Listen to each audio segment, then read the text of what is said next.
இன்னைக்கு நம்ம world's best marshal art 6th எபிசோட தான் பார்க்க போறோம். எபிசோட ஓப்பனிங்ல வாத்தியாருங்களா சில பசங்களை மட்டும் கூப்பிட்டு வச்சுக்கிட்டு இந்த மாதிரி நேஷனல் லெவல்ல ஒரு காம்படிஷன் ஒன்று நடக்க போகுது. And for the first time இந்த காம்படிஷன் லைவா பப்ளிக்கா டெலிகாஸ்டும் பண்ணப்பட போகுது. நம்ம யூனிவர்சிட்டி தான் இந்த போட்டிகளை ஆர்கனைஸும் பண்றோம். அண்ட் இந்த போட்டிகள்ல இந்த மார்ஷல் ஆர்ட் ஸ்கூல்ல யாரு ஜெயிக்கிறாங்களோ அவங்களுக்கு வருஷம் அலோகேட் பண்ற ரிசோர்சஸ்ல 20% அதிகமா கொடுக்கப்படும். வெப்பன்ஸ், எலிக்சஸ், பவர் ஸ்டோன் சொல்லி எல்லாமே அதிகமா தரப்படும். இன்னும் இந்த காம்படிஷனை பத்தி ராவா சொல்லணும்னா அடுத்தவங்களோட சாப்பாட்டுல கை வைக்கிற மாதிரி தான். ஏன்னா யார் இந்த போட்டியில ஜெயிக்கிறாங்களோ அவங்களுக்கு அடிஷனலா 20% மத்த யூனிவர்சிட்டிக்கு போக வேண்டிய ரிசோர்சஸ்ல இருந்து தான் குறைச்சு கொடுப்பாங்க அப்படின்னு ஒரு டிஸ்கஷன் ஆரம்பிக்கும் போது அந்த பாக்ஸரும் நம்ம ஹீரோவோட வாத்தியாரும் திருப்பி ஒரு ஆர்குமெண்ட்ல போயிட்டு இருப்பாங்க.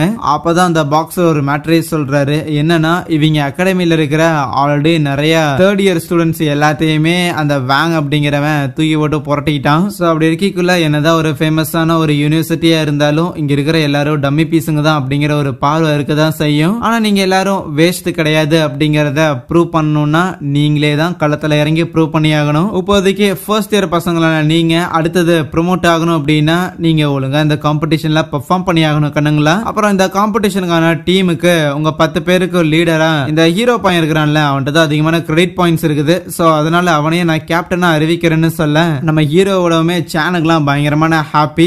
அண்ட் அப்பதான் ஹீரோவோட வாத்தியார் சொல்லுவாங்க, எங்கேயாவது ட்ரைனிங் எடுக்கும் போது எங்களோட பசங்களுக்கு அடிபட்டுருச்சுன்னா அதுக்கப்புறம்லாம் என்னால அவங்கள காம்படிஷனுக்குலாம் அலோவ் பண்ணிட்டு இருக்க முடியாது. எனக்கு அவங்களோட சேஃப்டி தான் முக்கியம்னு சொல்ல, நீ இந்த டிசிஷன்லாம் என்கிட்ட கேட்க கூடாது கண்ணு, நீ பிரின்சிபல் கிட்ட தான் பேசணுங்கும் போது பிரின்சிபல்கிட்ட நான் ஏன் பேசணும் அப்படிங்கிற மாதிரி கத்திக்கிட்டு இருப்பாளா. அப்போ சேன் தான் ஹீரோ கிட்ட சீக்கிரட்டா சொல்றான், நம்ம ஸ்கூலோட வைஸ் பிரின்சிபல் ஒருத்தர் இருப்பாரு. எல்லாரும் பேசிக்கிறாங்க அந்த வைஸ் பிரின்சிபலும் வாத்தியாரும் வந்து ஹஸ்பண்ட் அண்ட் ஒய்ஃப்னு. ஆனா ஏதோ டிவோர்ஸ் வாங்கிட்டாங்களாமா அப்படின்னு புரளி பேசிக்கிட்டு இருப்பான். ஆனா அதுக்கப்புறம் முதல் வேலையா இவங்க ட்ரைனிங் எடுக்கிறதுக்காக ஒரு பர்டிகுலர் குரூப் ஒன்னு செலக்ட் பண்ணிட்டு அவனுங்க கூட பிராக்டிஸ்க்காக ஒரு சண்டை போடலான்னு பார்த்தா அவனுங்க அச்சு வாயெல்லாம் வச்சு அனுப்பி விட்டுறானுங்க. மறுபடியும் டீச்சர்ஸ் எல்லாரும் ஸ்ட்ராட்டஜி எல்லாம் போட்டு கொடுத்து உடம்பெல்லாம் தேத்தி அனுப்பி விடுறாங்களா. மறுபடியும் ஒரு சண்டை. இந்த தடவை ஹீரோ தனியா இருக்கிற மாதிரி இருக்கும், ஆனா கிடையாது. நேரா நெஞ்சு நிமித்திட்டு போனதான் சொரிய விட்டுறானுங்கன்ட்டு சைட்ல இருந்து மறைஞ்சிருந்து வந்து அட்டாக் எல்லாம் பண்ணி எப்படியோ அவங்க ட்ரைனிங் எடுக்கிற அந்த முதல் டீமை தோக்கடிக்கிறாங்க. அதுக்கு ஒரு சின்ன பரிசு மாதிரி லாஜிஸ்டிக் டிபார்ட்மெண்ட்ல இருந்து சில வெப்பன்ஸ் எல்லாத்தையும் நம்ம ஹீரோஸுக்கு தராங்களா.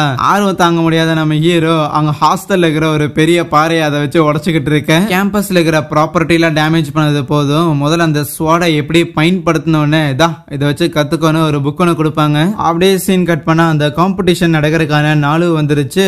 ஒரு ஹோஸ்ட் வந்துட்டு அவர் பாட்டுக்கு அங்க கத்திக்கிட்டு இருக்க. அந்த போட்டி ஆப்வியஸா பாக்குறதுக்காக யூனிவர்சிட்டியை சேர்ந்த பிரின்சிபல்ஸ் அதுக்கப்புறம் பெரிய ஆர்கனைசேஷனோட தலைகட்டுங்க அப்படின்னு அவனுங்களாம் வந்திருப்பானுங்களா. ஈவன் நம்ம ஹீரோவோட போட்டியை பாக்குறதுக்காக ஹீரோவோட ஸ்கூல் நண்பர்கள் இருக்கிறாங்கல்ல அவங்களும் வந்திருப்பாங்க. நம்ம ஹீரோவோட தங்கச்சியும் இருப்பா. எங்க அண்ணன் எங்க போனான் அப்படின்னு தேடிட்டு இருக்கும் போது அப்ப அந்த யூடியூபர் ஒருத்தன் இருக்கிறான்ல அவனும் இங்க நடக்கிற இந்த போட்டிகளை ஒரு கான்டென்ட் மாதிரி அங்க கிரியேட் பண்ணிக்கிட்டு இருப்பான். அதுல ரொம்ப முக்கியமா பேக் ஸ்டேஜ்ல நம்ம ஹீரோவோட யூனிவர்சிட்டியை மென்ஷன் பண்ணிட்டு லைக் அவங்க என்ன பண்றாங்க அப்படிங்கிற அந்த சீக்ரெட் எல்லாத்தையும் ரிவீல் பண்றேன், மறக்காம தொடர்ந்து சேனலை ஃபாலோ பண்ணுங்க அப்படிங்கிற மாதிரி கத்திக்கிட்டு இருக்கேன். லாக்கர் ரூம்ல அந்த பாக்ஸிங் வாத்தியாரும் கமான் நீங்க யாரு கூட சண்டை போடுறீங்க அப்படிங்கறதுலாம் முக்கியம் கிடையாது, யாரா இருந்தாலுமே பயப்படாம இறங்கி அடிக்கணும் சரியா அப்படின்னு சில போதனைகள் எல்லாம் கொடுத்துட்டு இருக்கேன். அங்க லாக்கர் ரூமுக்கு ஹீரோவோட ஃப்ரெண்ட்ஸும் தங்கச்சியும் வருவாங்களா. கூடவே அந்த யூடியூபர் பையனை கூட்டு வந்திருப்பாங்க. நம்ம ஹீரோ அவனோட தங்கச்சி கூட பேசிட்டு இருக்கும் போது அவ தங்கச்சி அவளோட ஃப்ரெண்ட் ஒருத்தைய கூட்டு வந்திருப்பா போல. அந்த குட்டி பொண்ணு நம்ம ஹீரோவோட ஒரு தீவிர விசிறியா இருப்பா போல. சோ பயங்கரமா நம்ம ஹீரோவை பார்த்ததுல எக்ஸைட் ஆயிட்டு இருப்பாளா.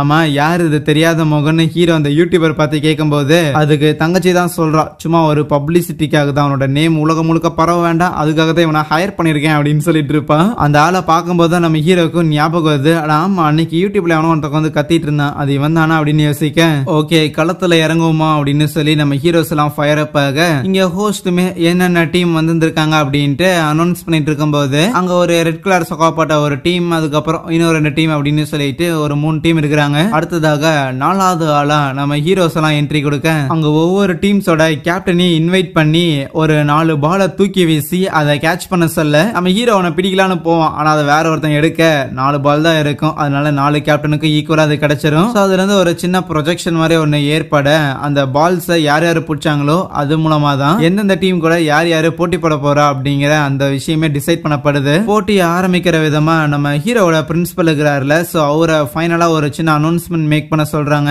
அவருமே எந்திரிச்சிட்டு முடிச்சிட்டு லைக் அப்படியே சில விஷயம் எல்லாம் பேசி வாரியரா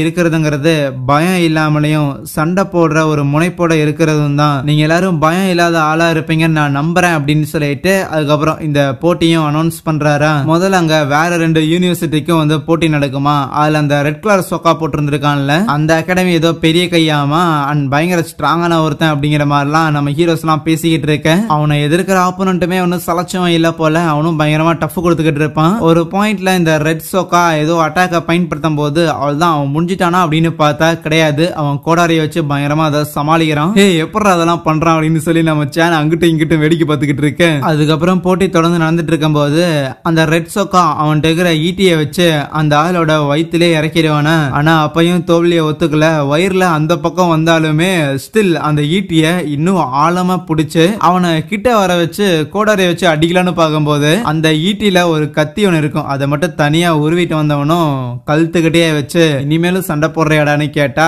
சரின்னு தோல்வியை ஒத்துக்கிறான். இந்த தோல்வியை அவங்களால பெருசா ஏத்துக்கவே முடியல.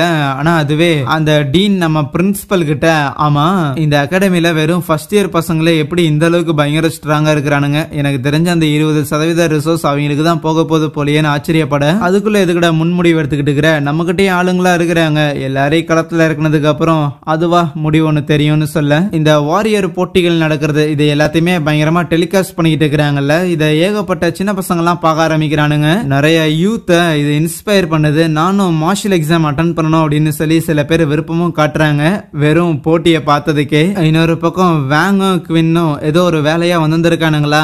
இந்நேரத்துக்கு ஹீரோ பையன் சண்டைக்காக இறங்கிருப்பான்டா அதெல்லாம் போய் பார்க்க வேணாமா அப்படின்னு குவின் கேட்க அது அவன் சண்டை அவன் பாத்துக்குவான் நம்ம சண்டைய நம்ம பாத்துக்கலாம் அப்படின்னு களத்துல இறங்க. அதே நேரத்துல இங்க பேட்டில் தொடர்ந்து நடந்துருக்கும் போது ஆப்போசிட்ல அந்த பச்சை கலர் ஸ்கூல் ஒருத்தங்க இருந்தாங்கல்ல அவங்க எல்லாரையும் ஒருத்தர விடாம மொத்த பேரையும் இந்த ரெட் சொக்கா போட்ட ஸ்கூல் வந்து தோக்கடிச்சிட்டாங்க. அப்போ ஆடியன்ஸ் தோத்து போன டீமுக்கு நீங்க உயிரை கொடுத்து இவ்வளவு தூரம் சண்டை போடுற அளவுக்கு வந்திருக்கீங்க அப்படிங்கறதே பெரிய விஷயம் தான் அப்படியே அப்ளாஸ் எல்லாம் கொடுக்குறாங்க. குரூப் ஏல அந்த ரெட் சொக்கா போட்ட டீம் வந்து ஜெயிச்சிட்டாங்க. அடுத்ததாக குரூப் பில ஒரு போட்டி நடக்க போது நம்ம ஹீரோஸுக்கும் மஞ்ச சொக்கா போட்ட இன்னொரு டீமுக்கும். அப்போ ஹீரோவோட தங்கச்சி இருக்கிறாள் அவ வேகமா ஓடி வந்து ஹீரோவை கட்டி பிடிச்சிட்டு இல்ல நீ போகாத இந்த சண்டையில நீ பங்கேற்க வேண்டாம் விட்டுறலாம் அப்படின்னு சொன்னா சுட்டி குழந்தாய் உங்க அண்ணன் எவ்வளவு பெரிய வாரியர்னு தெரியாம நீ பேசிட்டு இருக்கிற அதெல்லாம் நான் டேக் கேர் பண்ணிக்கிறேன் அப்படின்னு களத்துல இறங்க. அங்கே இந்த ஒரு எபிசோடை முடிக்கிறாங்க. சரியா? தேங்க்யூ.